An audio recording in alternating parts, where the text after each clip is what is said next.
Assalomu alaykum, xayrli kun. Iman Ahmedovna kim desak, juda ko'plab ayol qizlar, umuman olganda psixologlar, jamiyatda yashayotgan meni taniydigan ayollarni aytadigan bitta tasnifi bor. U ham bo'lsa, qarz va kreditlardan oson, yengil olib chiqib keta oladigan psixolog ekspert deyishadi. Haqiqatan men 4 yillik tajribam davomida juda ko'plab ayol qizlarni katta qarzlaridan oson, yengil, ayniqsa tezlikda olib chiqib ketishga Allohning izni bilan musharraf bo'ldik. Nimaga? Sababi aynan mana shu muammo bilan o'zim bir necha yillar oldin juda katta qarz bilan og'ringanman. Shu muammo hayotimda bo'lgan va qanaqa qilib chiqib ketgan bo'lsam, qaysi ong osti dasturlarim evaziga bu muammolar kelgan bo'lsa, shularni tahlil qilib, o'rganib, unga qanaqa yechim qilgan bo'lsam, 10 mingdan ortiq o'quvchilarga, ayol qizlarga shu yo'llarni o'rgatish, shu bosib o'tgan har bitta yo'lim xarita sifatida o'sha xaritadan foydalanib ayol qizlarga ko'rsatish natijasida juda ham katta qarzlardan chiqib, pulida baraka bo'lishga Alloh izni bilan musharraf bo'ldik. Demak, bugun sezganingizdek, his qilganingizdek, bugungi darsligimiz ham aynan qarzdorlik bilan qiynalayotgan ayol qizlarimiz uchun juda ham foydali bo'ladi. Agar sizda qarz bo'layotgan bo'lsa, barakasizlik bo'layotgan bo'lsa, ushbu videoni oxirigacha ko'ring, yaqinroq keling, yaqinlaringizga, aynan qarzdorlik bilan qiynalayotgan yaqinlaringizga ushbu videoni yuborib qo'ying. Bilamizki, har bitta muammoni tagida ong osti dasturlari mavjud. Agar mana shu ong osti dasturlari haqida har bir ayol qiz ozgina bo'lsa-da dars olgan, informatsiyaga ega bo'ladigan bo'lsa, hayotida bo'layotgan har bitta muammo qaysi ong osti dasturi evaziga kelayotganligini anglaydi, tafakkur qiladi, tahlil qiladi va nimani o'zgartirish kerakligini biladi. Uni qo'lida kuluvchi bo'ladi. Bunaqa paytda qiyin vaziyatlarda, pulsizlik vaziyatida yoki qarzdorlik vaziyatida, barakasizlik vaziyatida, yetishmovchilik vaziyatlarida ayollar nima qiladi? Shu vaziyatni o'ziga yechim qidiradi. Biza hech qaysi bir inson na muammoni o'zi yarata oladi va na natijani, uni yechimini o'zi yarata oladi. Ya'ni har bitta muammo yaratgan bizga o'sha muammodan dars olishimiz, hikmat olishimiz uchun beradigan bo'lsa, endi uni yechimini qachon biza hikmatini olganimizda, darsini olganimizda o'zi tomonidan beriladi. Agar ayollar, agar insoniyat o'sha muammoni hikmatini, darsini olmaydigan bo'lsa, bu muammo qayta insonni qiynaveradi. Hozirgi kunda ayollar nimadan qiynaladi? Aynan takrorlanuvchi muammolardan qiynaladi. Endi qarang, qanaqa qilib hikmatini, darsini olishim mumkin? Buning uchun bizga psixologik tomondan ong osti dasturlari juda ham katta yordam bera oladi. Bilasiz, men ong osti dasturlari hamda hissiyotlar bilan ishlayman. Shuning uchun hozir sizga qarzdorlikka olib kiruvchi bir nechta ong osti dasturlarni tushuntirib o'taman. Bu ong osti dasturlarni to'g'irlash orqali o'quvchilarim 27 kunda 10 ming dollarlik qarzidan, 3 oyda 90 ming dollarlik qarzidan, 3 oyda 30 ming dollarlik qarzidan, juda ham qisqa muddatda uy-joyli bo'lish hamda juda ham qisqa muddatda bilmayman nechadir kunda 10 ming, xullas bunaqa qarzdorlikdan qutulgan ayol qizlar juda ko'p. Endi qanaqa qilib qutulishdi, nima texnikalar qilishdi, bular haqida albatta sizga hozir ma'lumot berib o'taman. Ong osti dasturlari. Qaysi ong osti dasturlar inson hayotiga yetishmovchilik, barakasizlik, qarzdorlik holatlarini olib keladi? Demak, inson ongida yetishmaydi degan dastur mavjud. Juda ko'plab ayol qizlarda menga yetishmaydi, menga qiyinchilik yo'li bilan keladi, bu menda hozir tugab qoladi degan qo'rquvlari bo'ladi. Ya'ni yetishmovchilik ichida shunaqa hissi bo'ladi.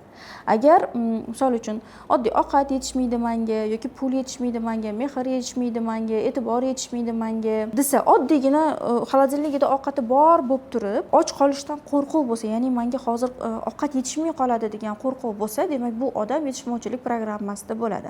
Bir xil ayollar yetishmovchilik dasturi evaziga tinmasdan kiyim oladigan bo'ladi, tinmasdan kosmetikalar oladigan bo'ladi yoki yetishmovchilik hissi evaziga tinmasdan ovqat yevoradigan bo'ladi. Nimaga? Sababi uni ichida o'sha yetishmovchilik dasturi menga yetishmaydi, yana ber, menga yetishmaydi, yana ber deb uni xuddiki hozir tugab qoladigandek majbur talab qilib turadi. Dastur talab qilib turadi. Shuning evaziga o'zi odamda puli bo'lmaydigan bo'lsa ham kiyim oladi, puli bo'lmaydigan bo'lsa ham kosmetika oladi, puli bo'lmasa ham uyiga kreditga bo'lsa ham yoki рассрочкаga bo'lsa ham uyiga nimadirlar ovuradigan bo'ladi. Nimaga? Sababi aynan yetishmovchilik hissidan qo'rqayotgan bo'ladi. U uyda nimadir qilayotganidan yoki chiroyli kiyim kiyish xohishidan bo'lmaydi. Bir necha daqiqa evaziga ichida shu narsani olgisi, yegisi, kiygisi kelishi mumkin, lekin olib bo'lganidan keyin bunaqa odamlarning ichida afsusi, nadomati, nima qilib qo'ydim kabi ichida o'y fikrlari bo'ladi. Keyingisi bu uyat hissi programmasi hisoblanadi. Juda ko'plab ayol qizlarni aynan o'sha qarzdorlikka olib kirishiga sabab bo'ladigan narsa bu uyat. Ya'ni o'zini qanday bo'lsa o'shandayligicha qabul qila olmaydi. O'zini boshqacha qilib ko'rsatishga harakat qiladi. Ya'ni bu uyat hissi bilan yashaydigan ayollar tashqi ko'rinishidan uyaladi, qabul qila olmaydi, ovozidan uyaladi, qabul qila olmaydi, doim o'zini o'zgartirishga harakat qiladi, o'zini qanday bo'lsa shundayligicha qabul qila olmaydi. Ota-onasidan uyaladi, qabul qila olmaydi, o'zgartirishga harakat qiladi, boshqacha qilib ko'rsatishga harakat qiladi. Yashash tarzidan, turmush tarzidan uyaladi, boshqacha qilib ko'rsatishga harakat qiladi. Qabul qila olmaydi, tug'ilgan joyidan yoki uyidan, o'qigan maktabidan, o'zini qobiliyatlaridan uyaladi, qabul qila olmaydi va boshqacha qilib ko'rsatishga harakat qiladi. Natijada nima bo'ladi? Natijada misol uchun oddiy uyda turadi. Oddiy uyda turganidan keyin bu uydan uyaladi, qabul qila olmaydi, boshqa uy olishga harakat qiladi yoki uyini remont qilib, ichiga nimadirlarni qo'yishga harakat qiladi. Uyat hissi evaziga o'zini qanday bo'lsa shundayligicha qabul qila olmaganligi uchun o'zgartirishga harakat qiladi. Qarasa shunchagida puli yo'q, o'zi uyat hissi kambag'allikka olib kelgan bo'ladi, chunki u hayotidan rozi emas, boriga qoniqmaydi, borini boricha qabul qila olmaydi, u norozi. Agar u rozi bo'lganda edi, yaratgan unga 700 barobar ko'p qilib bergan bo'lardi. Endi norozilik evaziga, o'zini qanday bo'lsa shundayligicha qabul qila olmaslik evaziga u nima qiladi? Kreditga bitavoy texnika olmoqchi bo'ladi yoki рассрочкаga nimadir qilmoqchi bo'ladi yoki puli bor bo'lsa ham, bo'lmasa ham hisob-kitob qilmasdan hamma narsani olib qo'yishga harakat qiladi.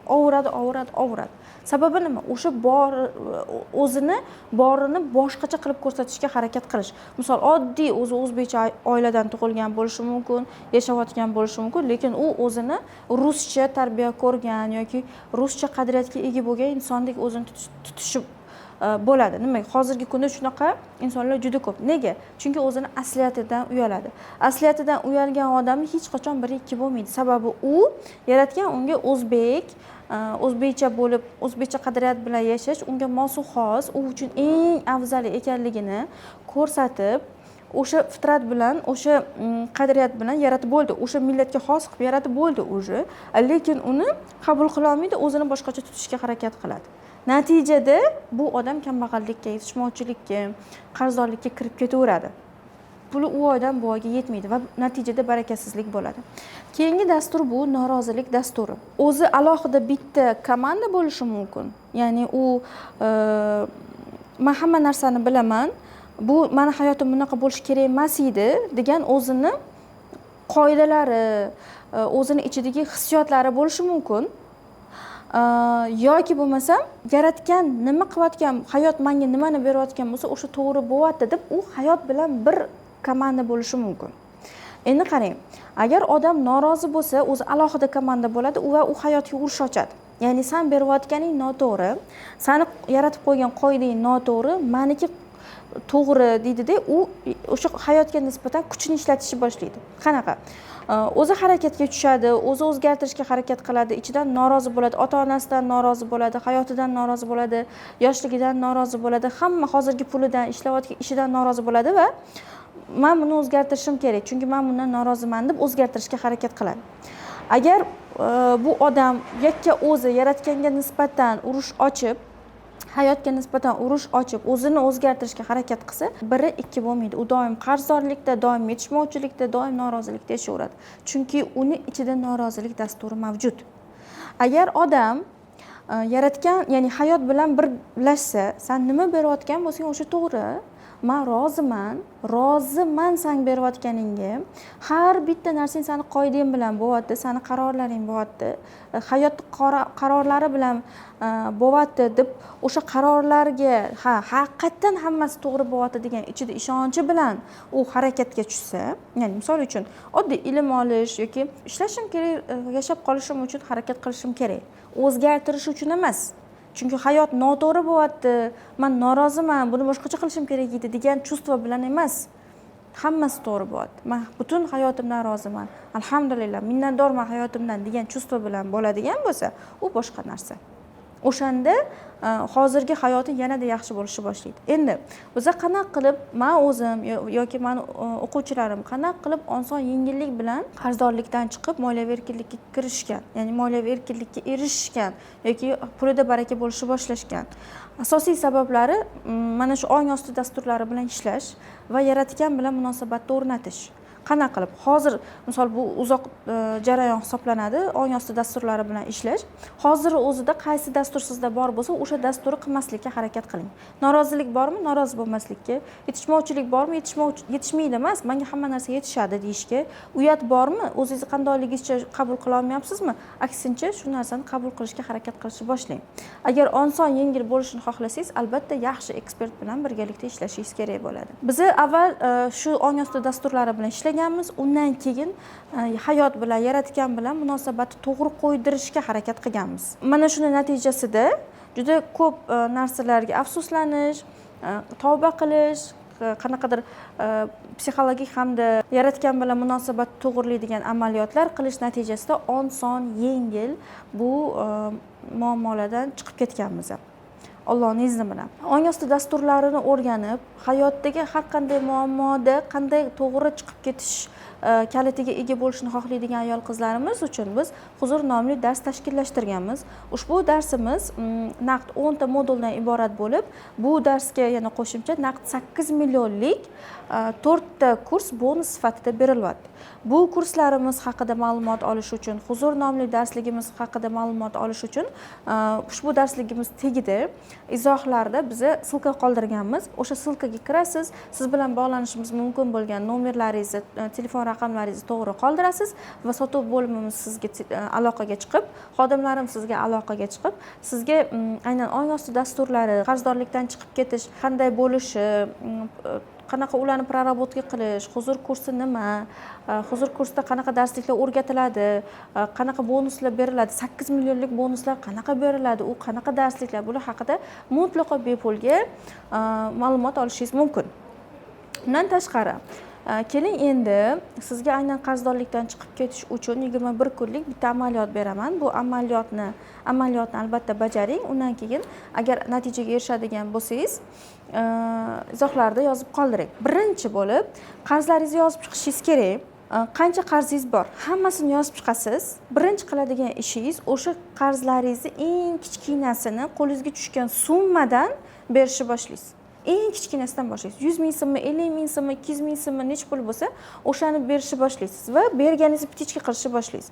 Agar ong qarzni berish menga qiyin degan nima deydi, dastur bilan yashasa, odam qarzdorlikdan chiqib ketish qiyin bo'ladi.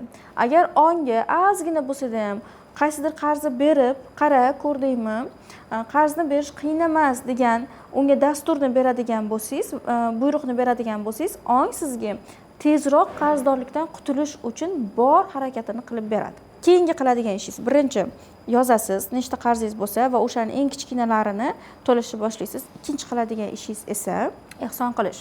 Men qarzdorlikdan chiqib ketish uchun nima qilay deb ustozimdan so'raganimda, ustozlardan bittasi aytgandiki, ehson qiling. Qanaqa qilib, o'zi qarz bo'lsa ham, pulim yo'q bo'lsa, qanaqa qilib men ehson qilaman desa, topgan pulingizda ehson qiling. Xohlasangiz kimgadir ovqat qilib bering, xohlasangiz bitta nonni pulini ehson qiling, lekin srochno ehson qilishingiz kerak. Ya'ni pulingizni shukrini ado qilishingiz kerak. Qachonki odam pulini shukrini ado qilmaganida, ehsonini joyida qilmaganida, zakotini to'g'ri qilmaganida odam qarzdorlikka kiradi, barakasizlikka kiradi deb aytganlarida, mani qurbim faqatgina bitta nonni puli bo'lgan. Nonni pulini ehson qilganman, buning natijasida 4 oyda 20 ming dollardan ortiq qarzdorlikdan qutulganman. Keyingi qiladigan ishingiz bu ota-onaga yaxshilik qilish. qancha siz ota-onaga hisob-kitob qilmasdan pul beradigan bo'lsangiz, misol cho'nchagingizdagi pulingizga qarab emas, ular nima xohlashyapti, o'sha narsaga qarab hisob-kitob qilmasdan ota-onaga yaxshilik qiladigan bo'lsangiz, pul beradigan bo'lsangiz, shuncha tez siz moliyaviy erkinlikka chiqishingiz va hisob-kitobsiz pullarga ega bo'lishingiz mumkin. Shu va shu kabi eng go'zal sirlar, barakasizlik, yetishmovchilik, qarzdorlikdan chiqib moliyaviy erkinlikka kirishingiz, erishishingiz uchun eng go'zal sirlarni biz Huzur nomli kursimizda hammasini yig'ib qo'yganman. Barcha sirlardan xalos bo'lish uchun Huzur nomli kursda qatnashib, moliyaviy erkinlikka chiqishingiz uchun, yangi etapga chiqishingiz uchun izohlarda qoldirilgan havolani bosib, telefon raqaminglarni to'g'ri qoldiringlar va men sizlarni Huzur nomli kursda kutib qolaman.